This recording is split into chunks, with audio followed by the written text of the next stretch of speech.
Extra storage space is always welcome in a kitchen, and in this video, we'll have an easy do-it-yourself two-fer.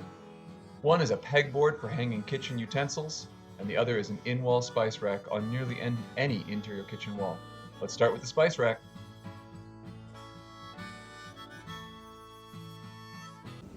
Step 1 in this inset wall spice rack is to choose your location.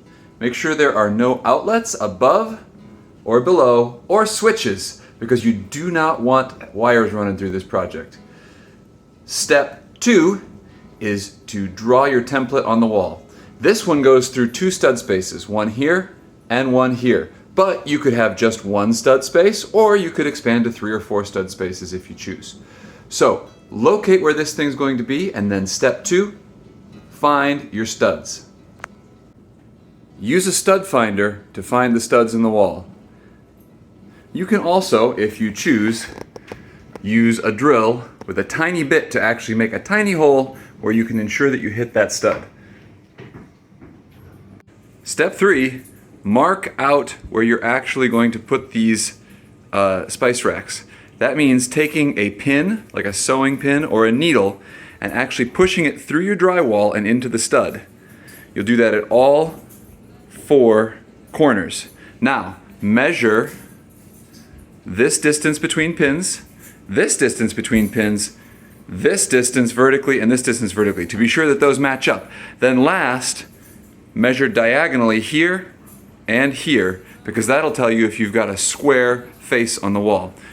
You make sure that those pins are exactly at the right places, and then you take a level and make sure that this is flat and make sure that this is vertical before you make any cuts on the wall. Step 4, make cuts. You can follow along the lines those pins make with something like this if you have drywall, or if you're confident with this sort of thing, you can use a drywall saw and actually just work your way right along the edge of that stud. All the way down, all the way up. Now, to go across here, you'll actually be going, in this case, from stud to stud, and then again from stud to stud, and you'll have to do a little bit of cutting with the utility knife right there. But eventually you're going to pop that entire piece of drywall out. So what you're actually looking at here in this space behind every one of these is the back side of the drywall in the next room. Next step, get yourself a piece of wood.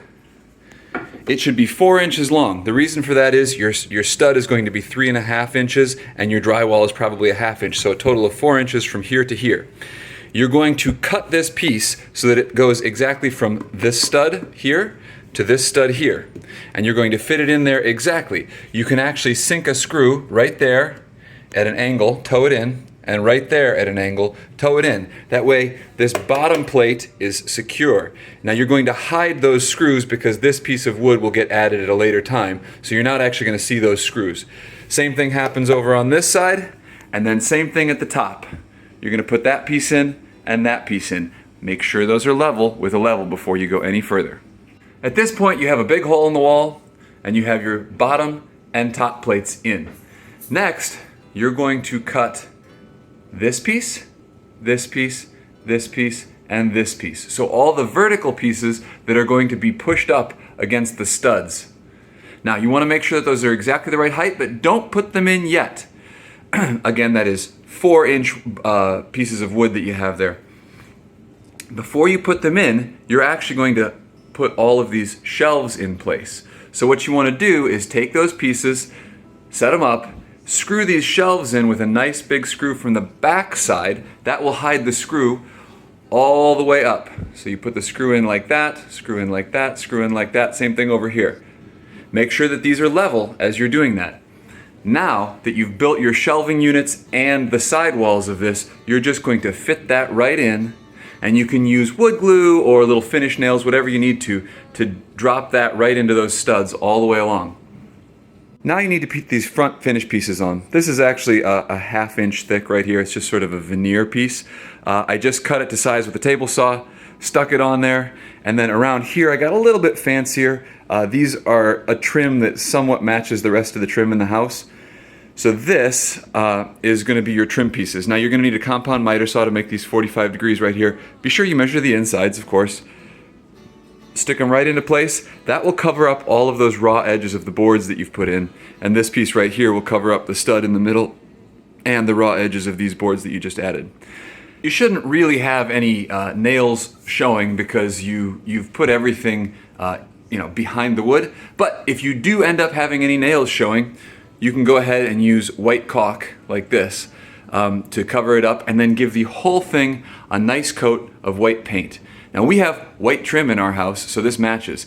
If you instead have wood colored trim, then before you do all of this work, you're going to have to stain and varnish your wood before you actually get started here. And in that case, be very careful about ensuring that all of your screw or nail holes are hidden behind the wood, because you don't want to have to go through the work of puttying and all that. So once you have this painted, caulked, etc., you can go ahead and fill it up with spices. A pegboard, just about the easiest thing to hang all sorts of things in your kitchen. This pegboard right here is just the same kind that you get from your hardware store and usually put up in your garage. All we've done is put a nice piece of trim around the outside here so that it matches the trim in the rest of the house. All of these hooks that you see here are hooks that you'd find at your hardware store for hanging just about anything you like. Julia Childs had something just like this in her kitchen. So how does this actually get hung up? The secret's on the back side here. We've got pieces of plywood that run the entire length of this in the top, middle, and bottom. This is what gives it the structural stability that it needs to hold any amount of weight. Now you can see we've got long screws right here. First we located our studs so that when this screw went in with a little washer right here, it went through that piece of plywood all the way through the drywall and into a piece of stud back there. Same thing happens for every one of these, down at the bottom corner, etc., all the way around. So this whole thing is pinned 1, 2, 3 times in each of these rows for a total of 9 screws, tacking this into place. You can put just about any amount of weight that you want on these pegs now, and you're not going to have any trouble with it coming down. If you ever want to remove this, you haven't done a whole lot of damage to your wall. Just those little screw holes, and you can take the whole thing down. Enjoy! Let me know what you think in the comments, and don't forget to like and subscribe for more unique and useful do-it-yourself builds.